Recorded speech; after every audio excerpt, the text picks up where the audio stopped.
Is it okay to begin? So I am just wanting to thank everyone so much for coming out tonight. I know that the weather was a little bit perhaps off-putting, but I'm glad that you guys came out anyway, because Mike and I are really, really excited to know each other, and it's really exciting for me to get back to my science roots, which I got from my parents forcing me to go to university when all I wanted to do was ride. And lucky for me that I did, because it's given the combination of Christian and myself some really interesting insights into the health of horses and the nature of horses and their evolution.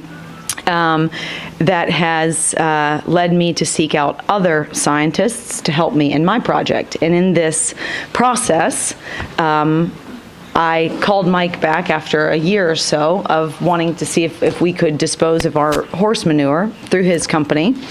And it just so happened that we both were in a place where we're really interested in the other's project. So it's turned not only into a project for benefiting horse health worldwide, to potentially offering some solutions to earth health worldwide. And we're pretty excited about that. So I thought what would be easier than either one of us just making a presentation about what we do is that I am asking Mike some questions that interest me about him, and I think you guys will find them interesting as well. And then I want to just open up the floor, and please feel free to stop us at any point if you have a question or a comment that you'd like to interject. So first, I'm going to let Mike tell you a little bit about his background, and then it will make my questions make more sense. Okay? So Mike Larrabee, here you go. All right. Well, thanks for coming, guys. It's nice to see everybody tonight. Okay. Gosh. It's that limo thing again. Yes, exactly. Academically, I guess, probably. Whatever. Yeah. So I grew up on some land in New Hampshire, and spent all the time I could outdoors. I still do that. I had a dad that encouraged my interest in the outdoors. We grew a lot of our own food. I spent a lot of time in the woods and on the water with him, and developed a natural appreciation for all the living parts of the world. And I was always sort of a intensely curious kid too, and that sort of led to a synergy in a career in the sciences. I started out as a philosopher, which was kind of ironic. Yeah, a little. You got to figure some things out, I guess, in life. But then I decided I didn't want to be a PhD and arguing with people. So I went and started a second study and got a dual major in biology and geography. And towards the end of that study, I made friends with a quirky, incredibly intelligent earth scientist named Dr. Greg Taff. And I needed some credits to graduate, and everything looked incredibly boring and not applicable to things that I was interested in. And somebody said, go talk to Dr. Taff. He's always got ideas. So I went and talked to Dr. Taff, and we were instant buddies. And it turned out that he needed somebody with some biology background to do a literature review on a crazy plant from the Caucasus region of Southwest Asia. And he's a geoscientist and a statistician, I guess. Mm-hmm. Big math brain. So he needed my skill set, and he told me about his project in Latvia with this invasive species, and he needed a cultural background on it and a natural plant physiological background on it. And I dove into it, and it was just incredibly interesting. And really easy to write, and the most fun 9 credits of college that I ever had, I think. At any rate, I turned it in, and Greg read it, and he's like, dude, we can publish this. What are you doing when you graduate? And I was like, wow, that sounds like fun. How can I be a part of it? And it turned out to be my graduate thesis. So I did a whole bunch of field research in the Baltics about this. I guess I'm keeping it a secret. The plant is called giant hogweed. Anybody heard of that? Who's from the north part of this country or Canada? Because it's all over the place up there now, Bob. Heard of Miss Canton. Yeah, this is. You said East Germany as well, right? Yeah, Germany. It's in Holland. It's in like the northern part of Spain now. It's going bananas. What region is it indigenous to? It's from the Caucasus, which is like, I guess like Georgia, which in its native range, which it kind of looks like this. It's all great big mountains and screaming hot in the summertime, super cold in the winter. So it's a tough little bird, and it sort of inhabits this little band of land between subalpine and riparian, which is along a river. And that was it, where it was from, until we moved it. And once we moved it, it went bananas. So a little bit of cultural background. Latvia was the dairy breadbasket of the Soviet Union. It's a former Soviet state. And some Soviet scientists had the great idea of, well, we have this plant in one of our other places that we own right now. Could go wrong. Yeah, right? Possibly go wrong. And it's huge, and we know that it has a whole lot of, it grows, it's tough, it doesn't require a lot of nutrients, it has a huge sugar content, giant biomass.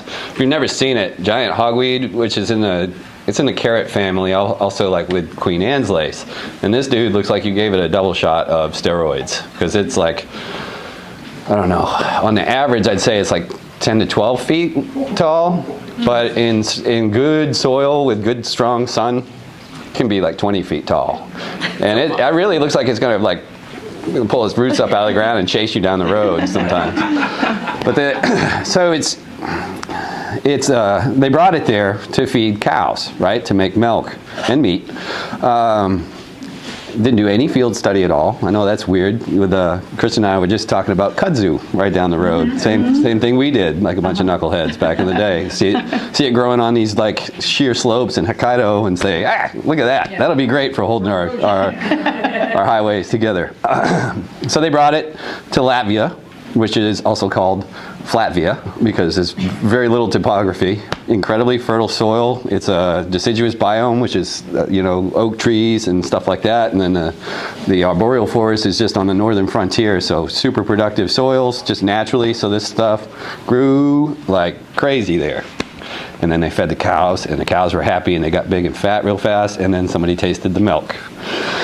And it tastes like licorice because it has an anise protein in it that makes it taste like you're eating licorice out of a milk bottle.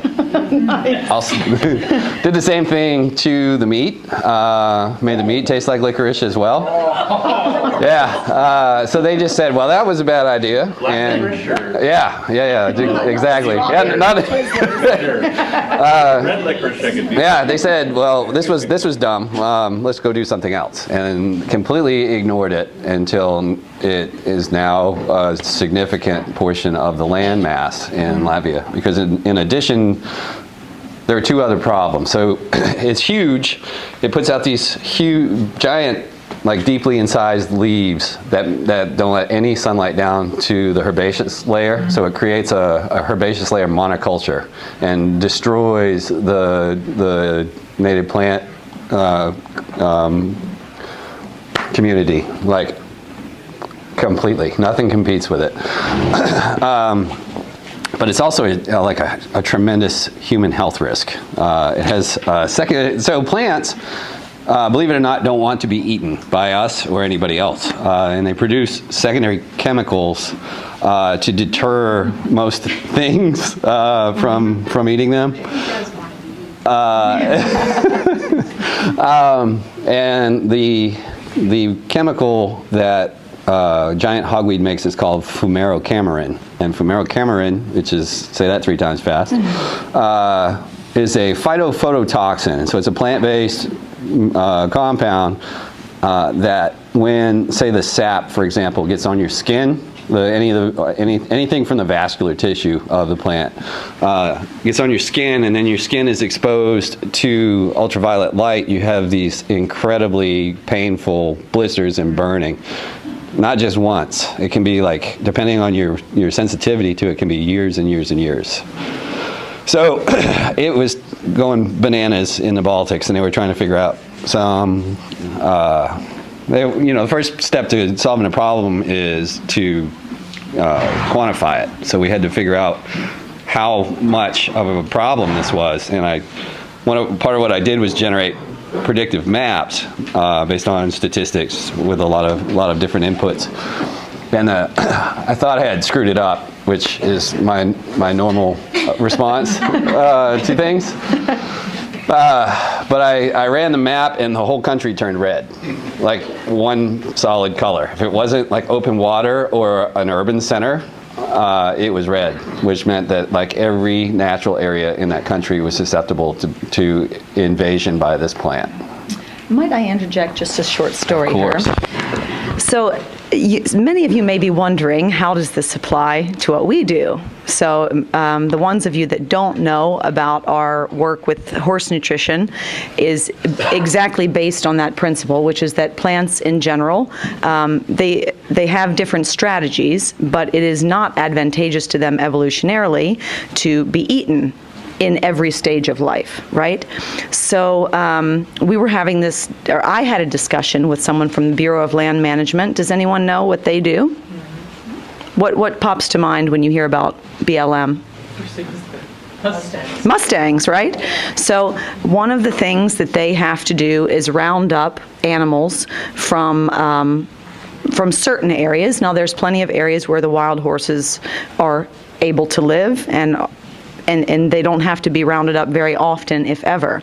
So I was interested because the BLM is offering you, if you don't know this, Ulf, you might be able to pick up a few if you're wanting.